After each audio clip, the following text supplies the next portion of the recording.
Okay guys, let's look at some variations here. The one arm dead clean is a version of the one arm clean, the traditional clean where you swing it in between your legs in order to get the bell up to the rack. Well, here's a variation where you start with the bell on the ground and it ends up on the ground. There's no swing to this, there's no momentum to this. We're trying to pull the bell from the floor to the rack position efficiently into a good rack with the hand position and the bell landing in the right spot, and then return it straight to the ground, absorbing it in our legs, not having it jerk our back. Okay, check it out. It's up to you whether you have the handle north and south or east and west. But regardless, we're gonna start with the kettlebell right in between our feet. And when I say in between our feet, as always, I mean, I can draw a line from the middle of my foot, through the middle of the bell, through the middle of my other foot. That way, you just have to hinge back, pack your shoulder, and you're gonna find the top of that bell right there. Okay? That's how you start. Now, I stand up, drive the hips forward, that shoulder is packed, I'm gripping that handle, I'm making a fist over here, all my tension techniques are on, and I stand up and I pull the bell to the rack position efficiently, then I return, absorb in my legs and set the bell down. Come back up. That's 2. Return back to the ground. I don't swing it in between my legs, I go straight down. Pick it up. Now watch when I put it down. Here's what I don't want. One of these jerks, these snags right there. Okay, that can really do some damage to the shoulder and it's real jerky. You're not gonna wanna have that. When you bring the bell down like this, you're gonna wanna smoothly absorb it into your legs. Get your legs ready to go as the bell's coming down. Hinge back and absorb it and try to set the bell down with some kind of an absorptive quality. Okay, we don't want a jerk or a snag right there, and that's pretty common with the clean in the very beginning. So once again, from the floor to the rack, return. Breathing wise, just like all the other cleans, when this thing hits you in the chest, you're gonna want to exhale.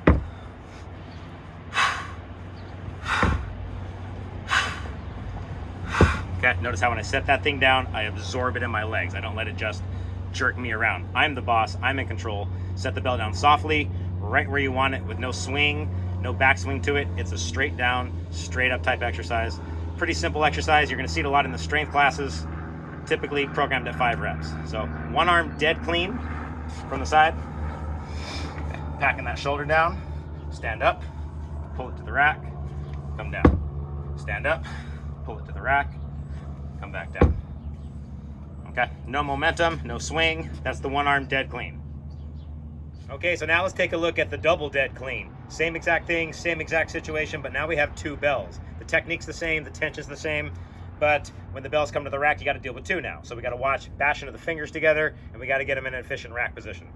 And on the way down, there's a little bit more problem absorbing. So same thing, I'm gonna take a wide stance, grab both bells. I prefer east and west handles, and I'm gonna drive forward strong, pick these bells up to the rack position, return them to the ground, absorbing in my legs, just like the one arm dead clean. Stand up with my legs, pull them to the rack.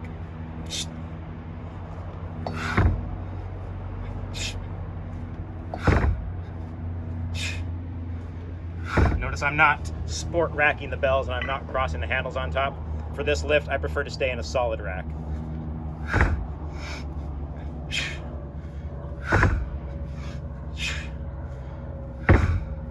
Okay, double dead clean. Okay, now let's take a look at the sprawl double dead clean combo. This is usually programmed as a cardio finisher or in some kind of a cardiovascular based circuit, but it's a really good exercise to work the whole body, push, pull, legs. It's got everything in there, and it's just highly cardiovascular. So be ready for that when you see this exercise. So same exact thing as the double dead clean. I'm gonna start in the give and start position with the kettlebells in between my feet. But prior to doing a dead clean, I'm gonna sprawl my legs back and jump them back in. Now here's the key. I wanna jump my legs to the exact same position that I start in. I don't wanna have them, when I jump them back up, I don't wanna be wider or too far to the front. Right where they are now, right in between the bells, is where I wanna jump them up to. Okay, does that make sense? So I'm gonna hinge back, grab the bells, sprawl back, sprawl up, right to the exact same position I had my feet in before. Now, double dead clean. Set them back down, sprawl back, sprawl up, double dead clean. Down, sprawl back, sprawl up, double dead clean. Push muscles, legs, pull. Your whole body is being worked here. Good exercise. Good combination. Okay, so that would be the sprawl double dead clean combo. Okay, now let's take a look at the Inchworm double dead clean combo. This can be a regression to the Sprawl double dead clean combo, or it can be a whole shebang on its own. You can add push-ups to it. There's a lot you can do with this. But from the same starting position that you start all your double dead cleans in, you can walk out to a plank position, add push-ups if you want to, walk back in. When you end up on top of the Inchworm, you're gonna be right in position for the double dead clean. And I'm gonna bust those things up, return back to the ground, walk back out, add push-ups or planks or whatever you're gonna do.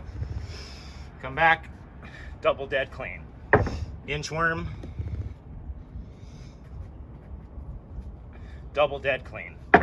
Good combination exercise. Again, here's the pushing muscles, the legs and the pulling muscles on the clean.